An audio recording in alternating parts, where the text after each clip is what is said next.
The most important book in Stoic philosophy was never meant to be read. Not by you, not by me, not by anyone. Marcus Aurelius, Emperor of Rome, the most powerful man alive, wrote it alone, at night, by candlelight, talking only to himself. He never gave it a title. We call it the Meditations, but to him it was something simpler. It was his journal, the place he went each night to put his own mind back in order. Think about what that means. The man who ruled an empire, who commanded legions, who could have anything he wanted, the thing he could not do without was 5 quiet minutes at the end of the day with a pen. Not to record events. Not to impress a reader who did not exist. He wrote to remind himself how to live, because he knew that a mind left unattended drifts, and a drifting mind makes a weak man. Now look at how your own day ends. The last thing most people touch before sleep is a screen, a flood of other people's opinions, outrage, and noise pouring into the mind in its softest, most open hour. You do not end the day. The day ends on you. You carry every unprocessed argument, every small humiliation, every anxious thought straight into the dark with you, and you wonder why your sleep feels thin and your mornings feel heavy. The Stoics understood something we have forgotten. The end of the day is not for consuming. It is for closing. A day that is not closed stays open inside you, the way a program left running drains a machine in the background. The evening journal was their way of closing the loop of taking the raw, tangled material of the day and setting it down on paper so the mind could finally rest. Tonight, I want to give you their exact practice. It takes 5 minutes. It needs nothing but a page and honesty. And it is built on 3 questions that Seneca and Epictetus and Marcus all circled in their own words. 3 questions you ask yourself in writing at the close of each day. Write them by hand because the hand moves slower than the mind, and that slowness is the point. It forces you to actually think instead of merely react. The first question is this: what did I do well today? Not what went well, what did I do well? The Stoics did not review the day to feel good. They reviewed it to find the moments their character actually showed up. The patience you held when you wanted to snap? The honest word when a lie was easier? Name one thing. Write it down. You are teaching your mind to recognize virtue in yourself so it knows what to repeat. Most people never do this, and it quietly poisons them. They end every day on a ledger of failures and call it humility. But a man who only ever audits his faults becomes a man who believes he has only faults. Marcus did not do that. He gave himself credit where it was earned soberly, without flattery, because he knew that a character you never acknowledge is a character you cannot build on. The second question cuts the other way. Where did I fall short today? Here is where the discipline lives.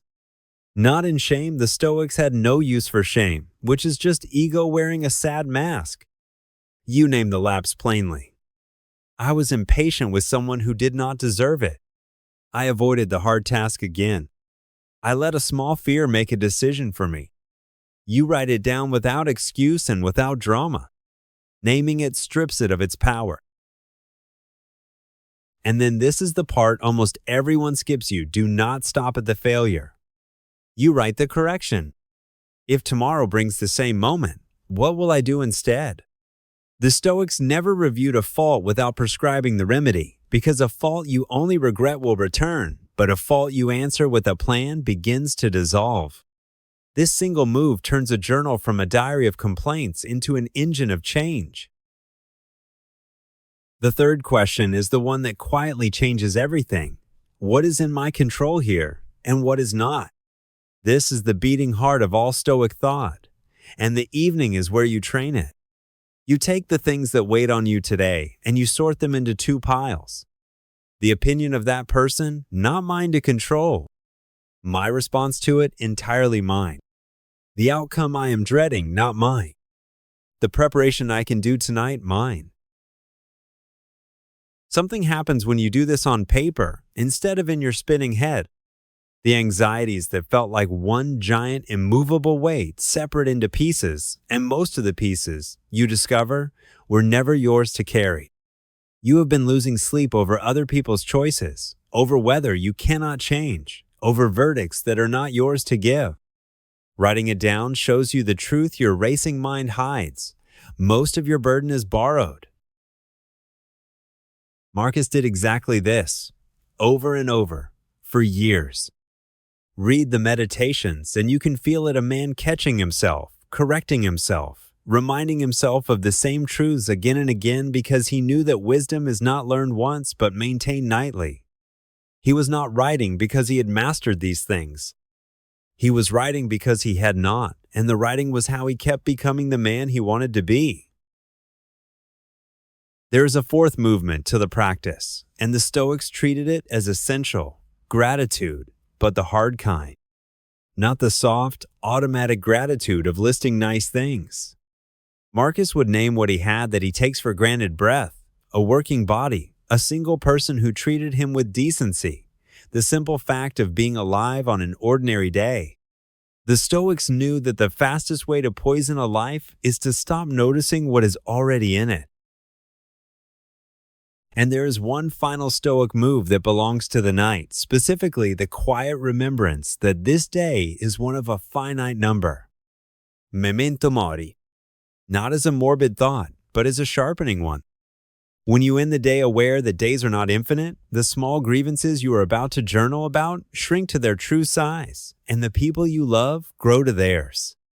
The pen, held under that awareness, writes truer.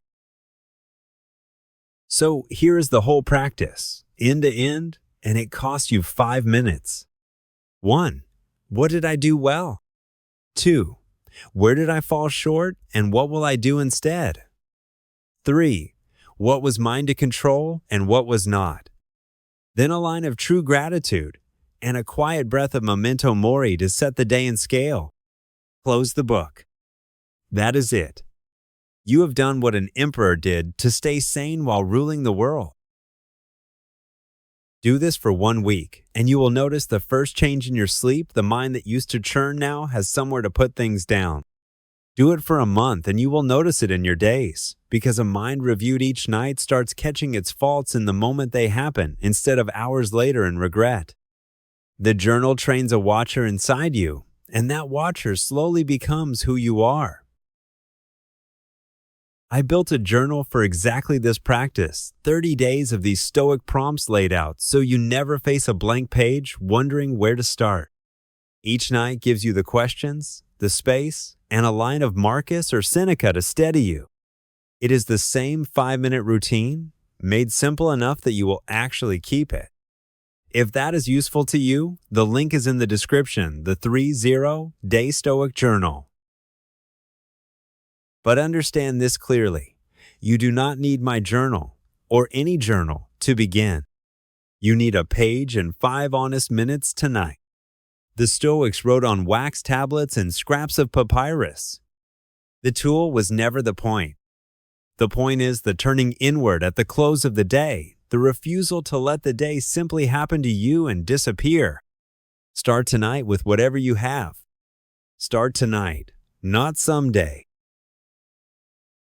Because here is what no one tells you about building a character. It is not built in the grand moments.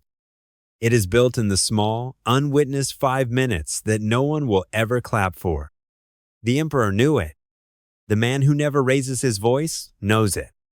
The calm you envy in other people was not given to them. It was written into them, one quiet night at a time, on a page no one else would ever see. So tonight before the screen, before the noise, before you let the day end on you, open a page.